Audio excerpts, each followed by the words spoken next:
Man, this show is really great. I can't wait for the next season. What have they done? What have they done? Unnecessary sequels. Hey, that's the title of the video. Yep. Good observation. Oh, hi. Today, I want to talk about my hatred for modern entertainment, which is a very original topic of which I am the first person to make a video about. Please keep watching. If you keep watching, YouTube will make sure you get plenty of cookies. Definitely the good kind. So, let's get started with taking a look at a specific large-scale shared universe. This one of the very cinematic variety. You've probably never heard of it. It's called the, MCU. And this is the part of the video where I complain about the MCU. Also, a completely original idea that nobody has done before. Let's be honest, the MCU has never created cinematic masterpieces, but they definitely were fun movies for the most part. Unless we're counting Logan now as part of the MCU because of some timey-wimey parallel universe shit, because that movie, that is a masterpiece. Yep, I guess that is part of it now. Alright. However, while the stories in the MCU might not have been groundbreaking, they were engaging and had interesting characters to root for and against. The stories were also pretty well self-contained within those individual films. When you want to see Captain America: The First Avenger, it was actually a movie about Captain America, and it was a well-told story that held true to what made the character so intriguing and meaningful in the first place. Now, that isn't a hard concept to grasp. There's no way to screw that up. Introducing America Chavez, Scarlet Witch, Dimensional Delirium, co-starring Doctor Strange in theaters. Oh, that's Doctor Strange Multiverse of Madness. My bad.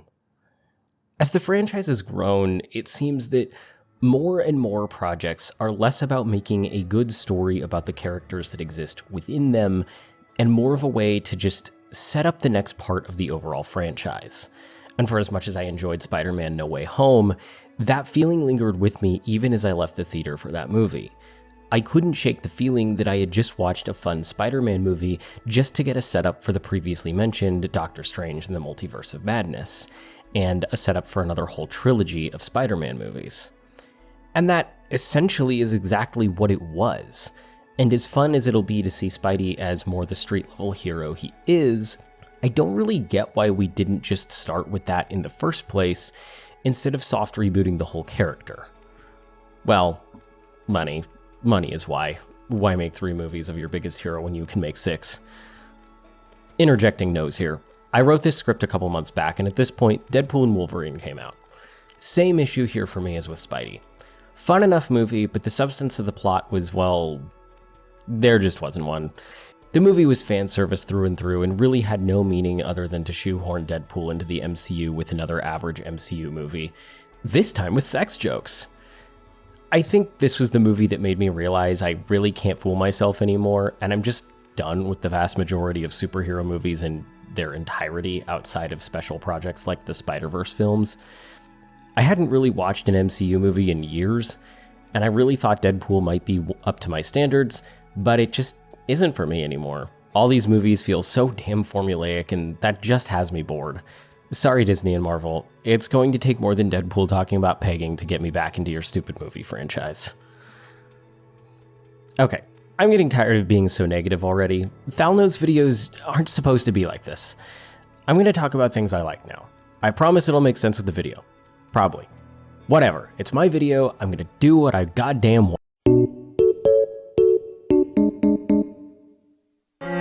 Gravity Falls is an incredible show, and if you haven't watched it, then I politely invite you to... Wow. I am in a mood while writing this video. If you haven't watched Gravity Falls, go watch it. It's streaming on Disney+, and if you don't have Disney+, and you're not sure about wanting to spend the money on it, the first 20 episodes of Season 1 are free on YouTube if you want to get a good feel for the show. I'm not going to spoil the show for anyone that hasn't watched it yet, but man, this is some peak television. I know that seems hard to believe when talking about what clearly looks like a kid's cartoon, and I mean, yeah, it is. But the writing and storytelling in this show is genuinely incredible and far more complex than you would imagine it for its initial appearance. And no, the show doesn't maim itself in season 3 or 4 like an average CW show, because it doesn't have a season 3 or 4. It only has 2 seasons. The creator of Gravity Falls, Alex Hirsch, planned this from the beginning. And even after the show was a massive smash hit, he still refused to continue the show past season 2. That was the story that needed to be told, and it had been told. There was no reason to go beyond that. Would you look at that? Someone with artistic integrity. I wish I could go into every detail of the show that I wholeheartedly respect, and maybe one day I'll make a video to do explicitly that, but for now, I just need you to know this.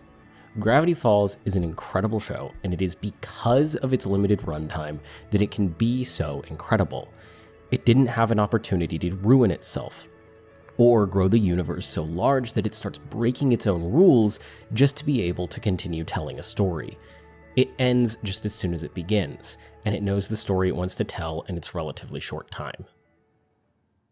Arcane is another show that appears to be doing just that.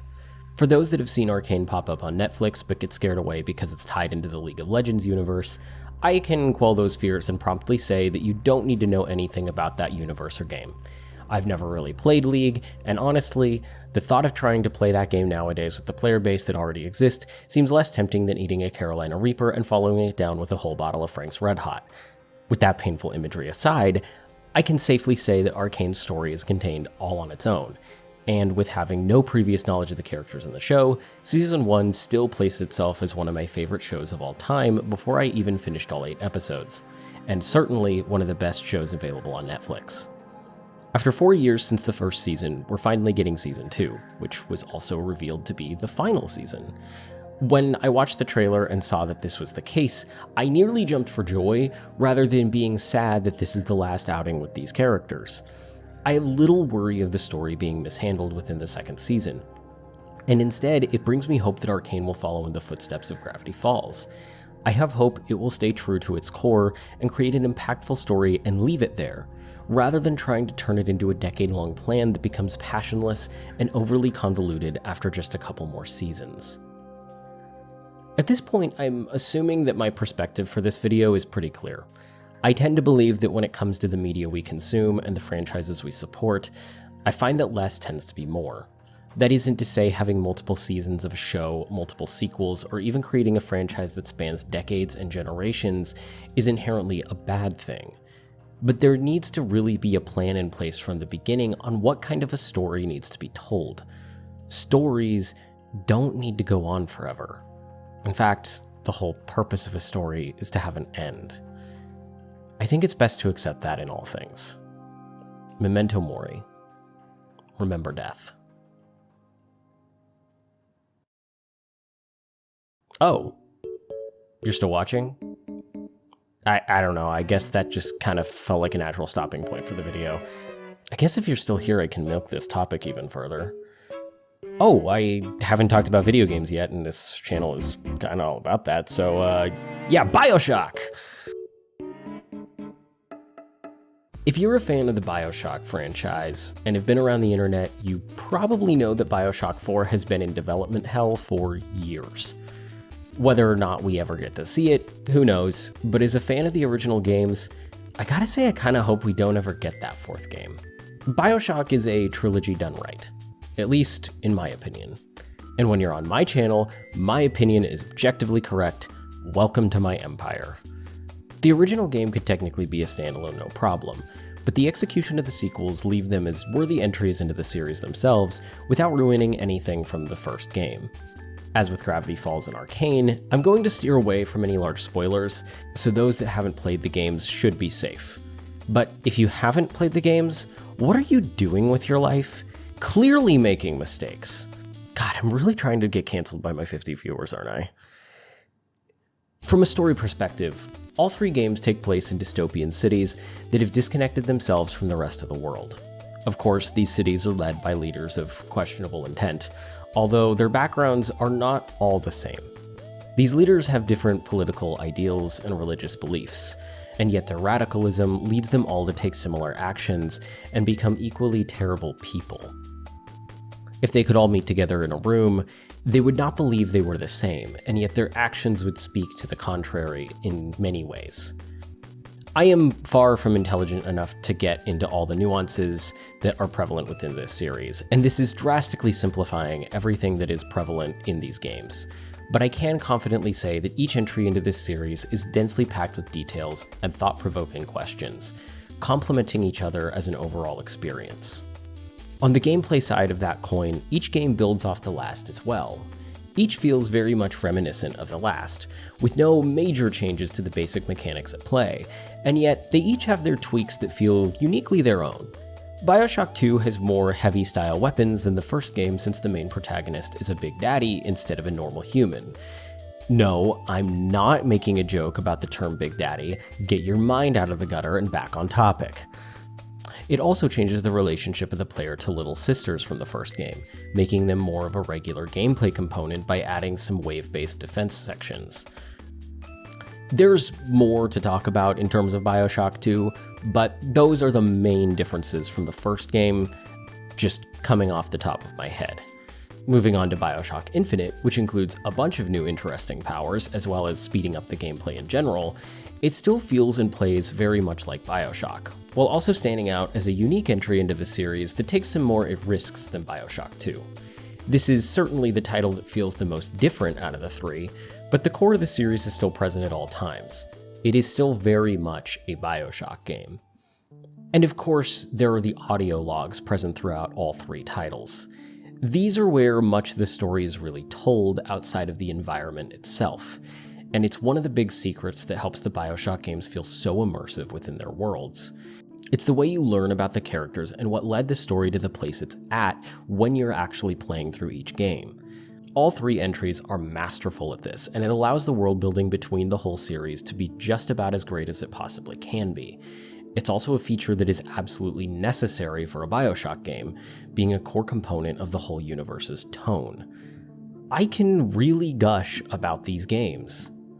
It's hard to say that this is even the tip of the iceberg in the grand scheme of things. So, why the hell don't I want a fourth one again? Honestly, I think that Infinite left the series in a good place. Technically, it set the series up for a lot more, as probably somewhat obvious from the title of Infinite, but I find this setup to be a lot more theoretical.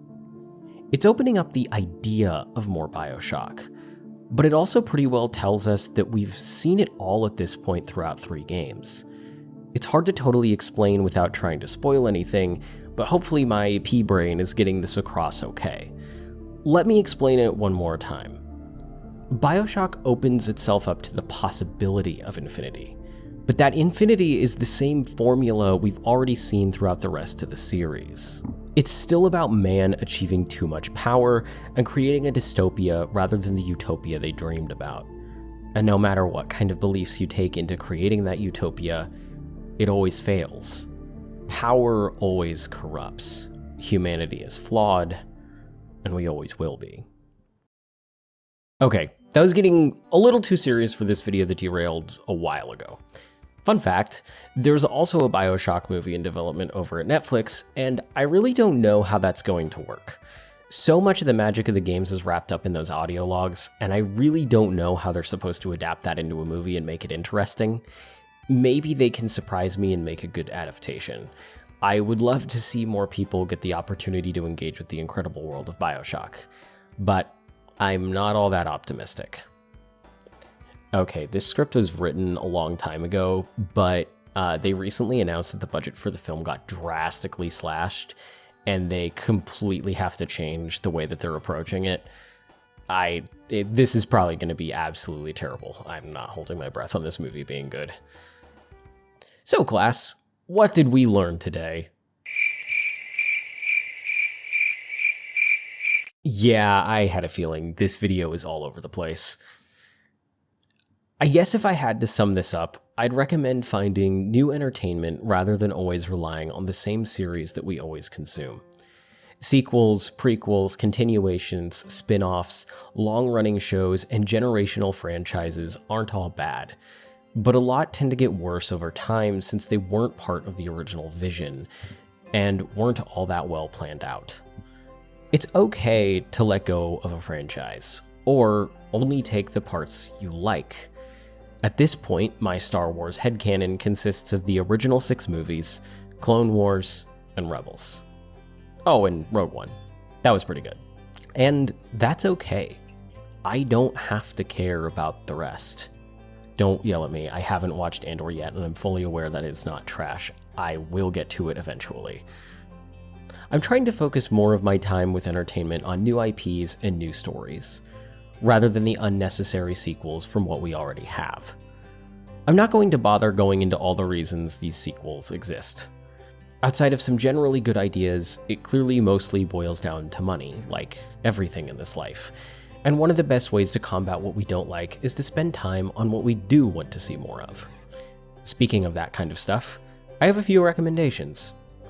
Scavenger's Reign was an incredible new piece of sci-fi and animation, a true spectacle that deserves all the love in the world that you can now watch on Netflix. The Wild Robot was a great book series. Yes, it's for children, but it has some great complex themes. And it appears to be getting a phenomenal movie treatment very soon that I am beyond excited for. And Jeff Lemire has a new ongoing comic named Minor Arcana coming up that looks incredibly intriguing in comparison to the slog Marvel and DC tend to keep publishing. Obviously, when it comes to video games, check out some indie games and other games published by smaller AA studios, as I've mentioned before. Inscription is one of my all-time favorite games with its mind-bending twists, and the more I've thought about it, the more I think it really is my favorite game of all time. Tunic is a great little Zelda-like adventure game with a charming art style, and BattleBit Remastered is a better Battlefield than Battlefield has been in years, with a fun player base that isn't overly toxic for the most part. And it's just a fun FPS all around. I also recommend checking out the website IndieDB. They have a pretty large database where you can search for games that might connect to your interests. This isn't a sponsorship. I was just hoping to find a database about indie games, since I know a lot of people don't know what titles to start with, and this might help some of you out. I guess that's about it. This video is kinda all over the place, but it was also fun. Or it was just an absolute train wreck. Probably more of that. Like and subscribe if you like the video. I already know that you aren't subscribed. It isn't a secret. There's a lot of things about you that aren't a secret. Okay, go boop a snoot. Oh, what the hell happened?